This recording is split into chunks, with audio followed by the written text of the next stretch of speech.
A federal judge just sent shockwaves through Washington, signaling she may force the government to pay out billions in SNAP benefits, even as the shutdown drags on and panic spreads through both parties. At the same time, J.D. Vance finally breaks his silence, and what he says could redefine the future of American politics. He's not delivering another campaign speech, he's exposing how power actually works in this country and why conservatives have spent decades conserving nothing. These two stories might seem separate, but they're connected by one thing: a deep, growing battle over who truly runs America, the elected officials you vote for, or the unelected institutions that decide what happens when everything stops working. And the truth behind that fight may determine how much control ordinary Americans still have over their government. There's something fascinating about silence. When a public figure goes quiet for a while, especially someone like J.D. Vance, people start to wonder, what's he thinking? What's he planning? And when that silence finally breaks, you better believe people are listening. Well, that silence just ended, and what Vance had to say wasn't your typical political talking point. He didn't roll out a rehearsed campaign speech or toss out empty promises. Instead, he dropped what I'd call a philosophical bombshell, one that's been brewing for decades in the conservative movement but rarely gets said out loud. Vance's message was simple but radical. Conservatives need to stop being afraid. Not afraid of the left necessarily, but afraid of their own power. For too long, the argument goes, conservatives have held back from using the tools of government because they worried about setting precedents. What if the left does this when they're in power? Became the refrain that paralyzed action. But Vance flipped that script entirely. He said, look, the left is going to do what they're going to do regardless of whether we act or not. That's the lesson of the last 40 years. So why are we tying our own hands? Now, I want you to think about that for a moment. It's not about revenge or being reckless. It's about evolution. It's about finally learning how to govern with purpose instead of constantly playing defense. And you know what? That's a message that resonates far beyond politics. How many times in life do we hold ourselves back because we're worried about how others might react? How often do we let fear of judgment or consequences stop us from doing what we know is right? Vance is essentially saying, the next chapter of conservatism must be strategic, not reactionary. It's a mindset shift, and those are always the most powerful kind. But here's where things get really interesting. Because while Vance is talking about power in theory, a federal judge just demonstrated what power looks like in practice. This judge, presiding over a case involving SNAP benefits, didn't just go along with the government's explanation for why millions of Americans weren't getting their benefits during the shutdown. She pushed back. Hard. Her words, "How is this not an emergency?" weren't just a legal question, they were a warning shot. You see, the Trump administration had argued their hands were tied by law. The government was shut down. Appropriations had expired, and without congressional action, they couldn't legally distribute those benefits. That's the executive branch's position. But the judge saw something else entirely. She saw over 40 million people, many of them seniors, many of them families with children facing a crisis. And she signaled, without issuing a final ruling yet, that she might force the administration's hand. That's the judiciary flexing its muscle against executive restraint.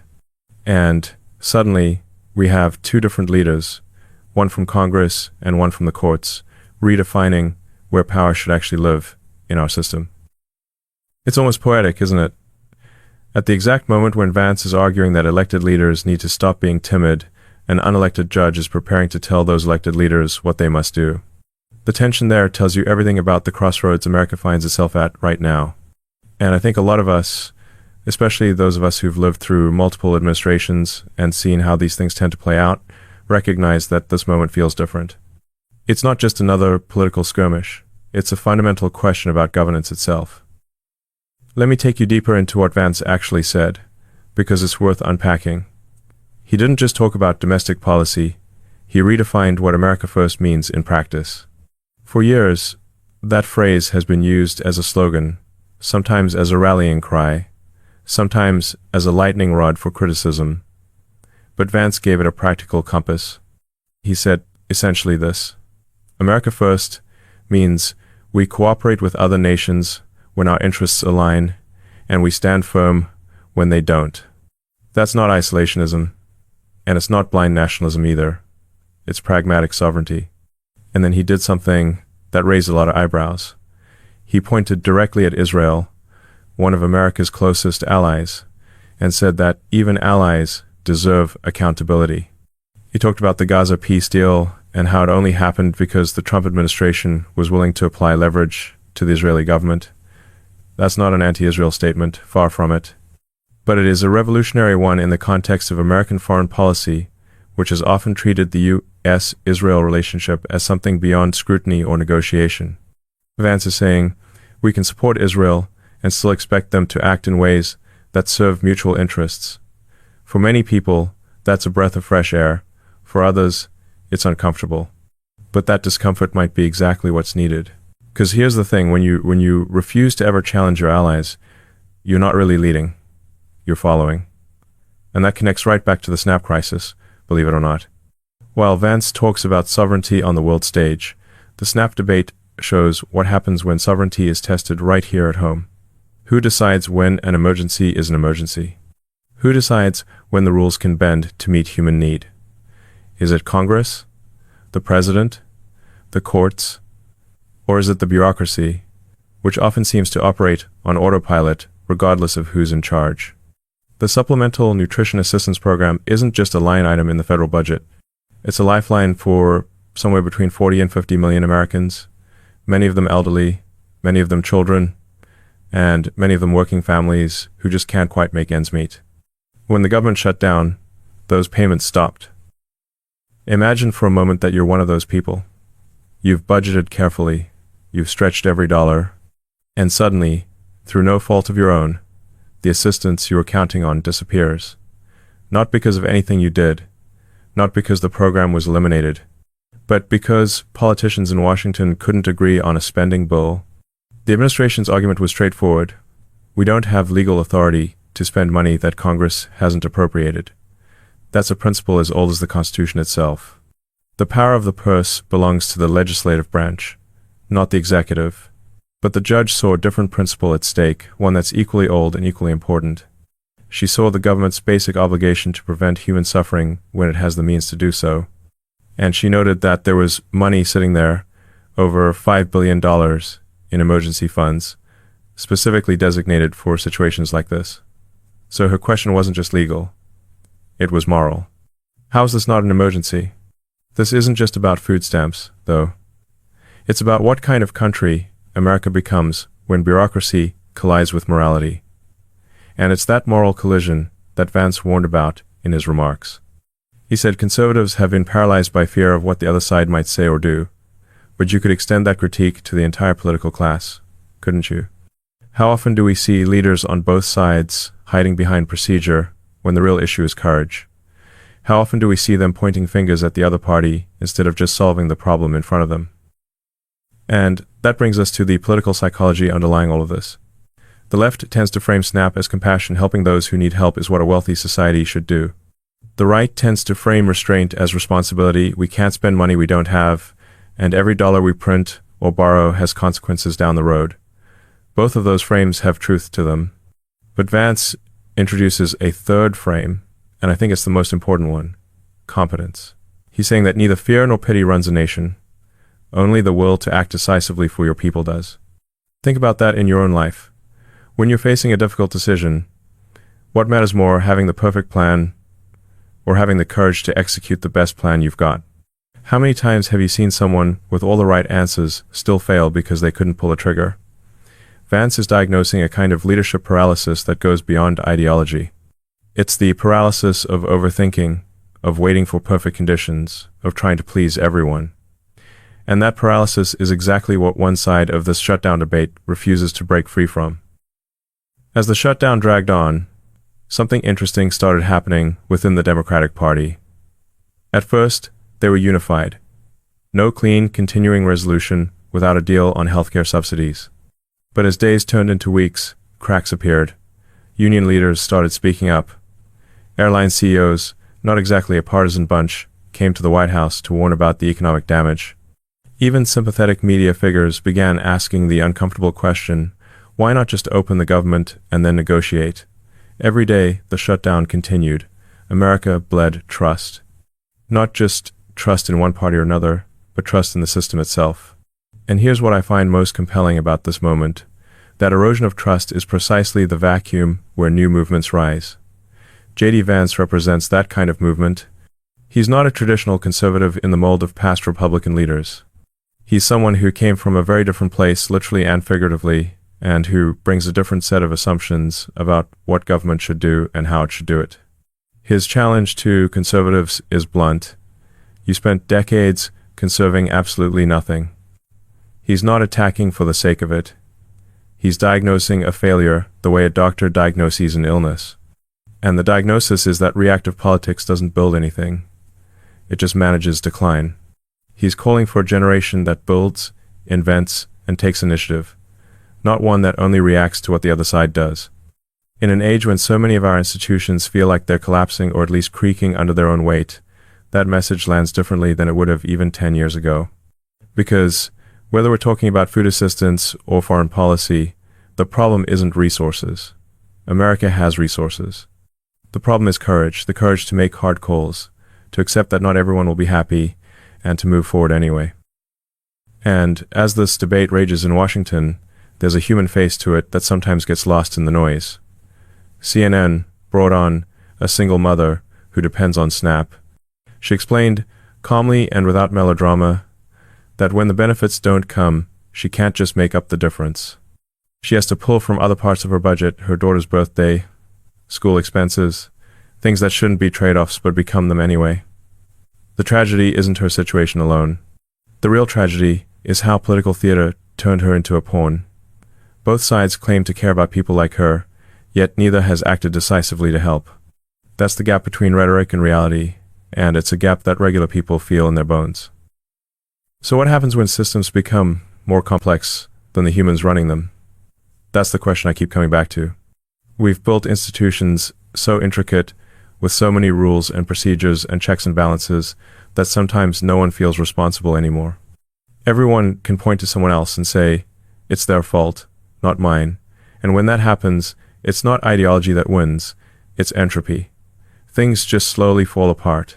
Vance and the judge, from completely opposite ends of the power structure, are both saying the same thing in different ways. Enough.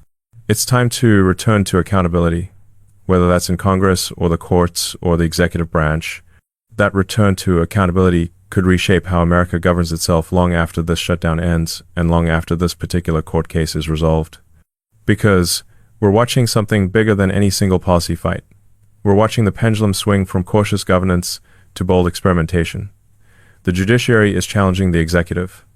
New populist leaders are challenging the establishment. Old alliances are being questioned. Old assumptions are being tested. And yes, it's chaotic. But you know what? In chaos, innovation thrives. In chaos, the things that don't work get exposed. And sometimes, just sometimes, the things that do work finally get a chance. And that's why the next few weeks matter more than most people realize. If the judge forces SNAP payments, she sets a precedent that courts can override fiscal restraint in emergencies, which opens up a whole new dimension of judicial power. If J.D. Vance's philosophy takes hold within the conservative movement and beyond, it sets another precedent, that leaders can act without fear of partisan retaliation, that governing boldly is not only possible, but necessary. Both of those precedents redefine power in America. And the real question isn't who wins today's argument. It's what kind of nation do we become tomorrow because of the decisions being made right now? You know, I think there's a tendency, especially as we get older and we've seen a lot of these political cycles repeat themselves, to assume that nothing really changes. The parties trade power back and forth, the rhetoric heats up and cools down, but underneath it all, the machinery just keeps grinding along the same way it always has. And I'll be honest with you, for a long time, that was mostly true. But every once in a while, there's a genuine shift, not just in who holds power, but in how power itself is understood and exercised. I think we might be living through one of those shifts right now. Consider what's really happening beneath the surface of these two stories. On one hand, you have a vice president articulating a philosophy that breaks with decades of conservative timidity. He's essentially giving permission to an entire movement to stop apologizing and start building. That's not just about policy preferences, it's about mindset. It's about moving from a defensive crouch to an active stance. And on the other hand, you have a federal judge preparing to tell the most powerful office in the world that legal technicalities don't trump moral imperatives when people are going hungry. And that's not activism in the pejorative sense. That's the judiciary doing exactly what it was designed to do, serving as a check when the other branches lose sight of fundamental principles. What ties these two threads together is a rejection of bureaucracy for its own sake. Now, don't get me wrong, bureaucracy exists for good reasons. Rules, procedures, checks and balances, all of these things prevent tyranny and chaos. But there's a difference between healthy institutional structure and what I'd call bureaucratic sclerosis, where the system becomes so rigid that it can't respond to real human needs. And I think a lot of Americans, regardless of their political leanings, are feeling that sclerosis. They're feeling like the government has become something that happens to them rather than something that works for them. That feeling is what opens the door for bold leadership, and it's also what makes moments like this judge's challenge so resonant. People aren't looking for perfection. They're looking for someone, anyone, to cut through the nonsense and just solve problems.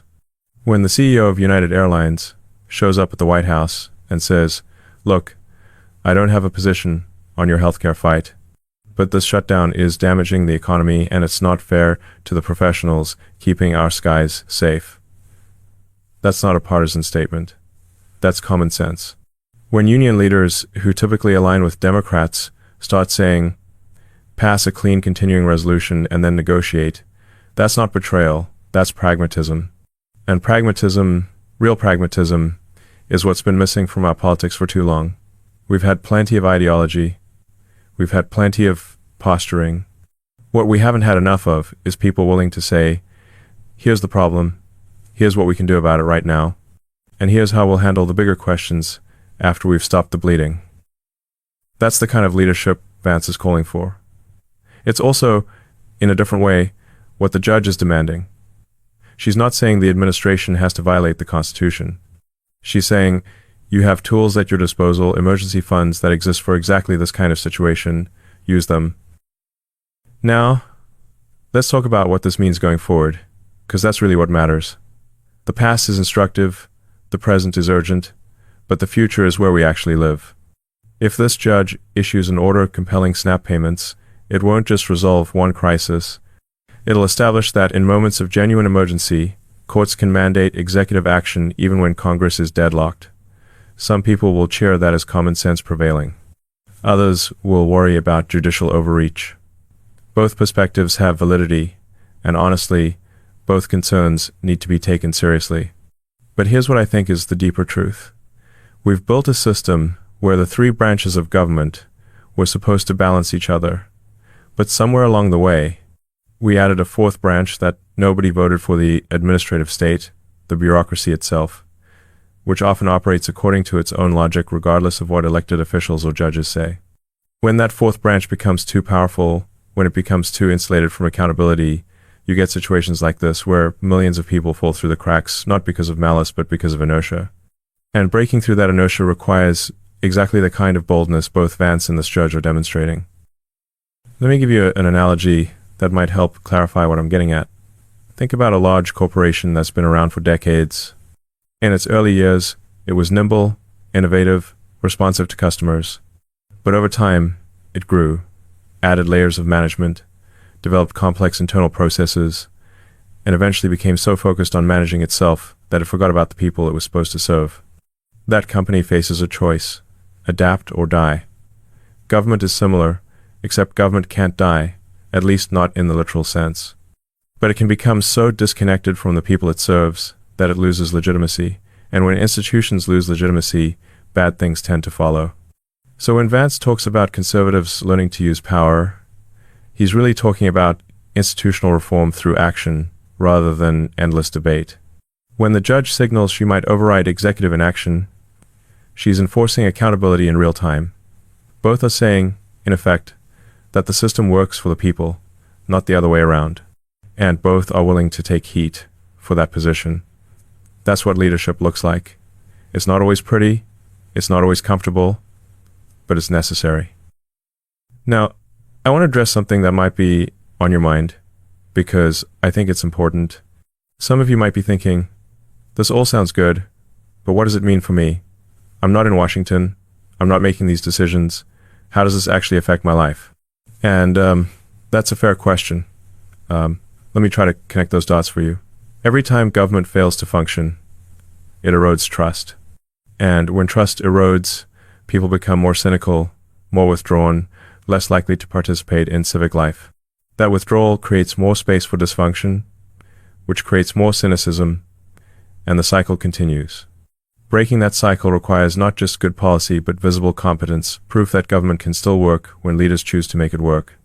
When you see SNAP benefits restored because a judge forced action, or when you see a vice president articulating a clear philosophy of governance rather than just throwing red meat to the base, those are signals that maybe, just maybe, the cycle can be broken. They're proof that individual actors still matter, that courage still counts, that the system isn't completely on autopilot. And that matters for all of us, because the alternative, a government that just drifts along, reactive and rudderless, is how nations decline. Not with a bang, but with a whimper, as the poet said. Let's also talk about the international dimension for a moment, because Vance's comments about Israel and the America First doctrine have implications beyond our borders. For decades, American foreign policy operated on a set of assumptions that were rarely questioned. We assumed that spreading democracy was always good, that alliances once formed should never be adjusted, that American leadership meant American responsibility for solving everyone else's problems. Those assumptions led to some successes, but they also led to some spectacular failures and enormous costs, both in blood and treasure. What Vance is proposing isn't isolationism, it's selectivity. It's the idea that America can be a strong global partner without being the world's policeman, that we can support allies without giving them a blank check, that we can pursue our interests without apology while still respecting the interests of others. That's a mature foreign policy, and frankly, it's one that most other countries already practice. The controversy isn't the idea itself, it's that it represents a break with bipartisan consensus that's held since World War II. But here's the thing about consensus. When everyone agrees on something for long enough, it stops being a considered position and starts being an unexamined assumption. And unexamined assumptions are how bad policy becomes entrenched. So when Vance says the Trump administration had to apply leverage to Israel to get the Gaza peace deal done, he's not attacking Israel. He's describing what real partnership looks like. Real partners can disagree. Real partners can push each other. The alternative is not partnership but patronage, and patronage breeds resentment on both sides. Israel doesn't need America to coddle it. Israel is a strong, capable nation. What Israel needs, what any ally needs, is an America that's clear about its interests and honest about its expectations. That kind of clarity makes alliances stronger, not weaker. And circling back to the domestic situation, that same principle applies. The American people don't need politicians to coddle them with empty promises or scary rhetoric about the other side. They need clarity about what's being done and why. They need honesty about trade-offs and challenges. And they need to see that when emergencies arise, their government can respond with speed and decisiveness rather than pointing fingers and hiding behind procedure. That's the thread connecting all of this, the demand for authentic, accountable, competent governance. Now, where does all of this lead? That's the question that keeps me up at night, in a good way, because we're at an inflection point. If the patterns set in the next few months hold, we could be entering an era of more assertive executive action, more active judicial oversight, and more philosophical clarity from political leaders about what they're actually trying to accomplish. That could be tremendously healthy for our democracy, or it could lead to new forms of conflict and instability. The answer depends on whether the people involved act with wisdom and restraint even as they act with boldness. History gives us examples of both outcomes. There have been moments when strong leadership and institutional flexibility saved nations from crisis.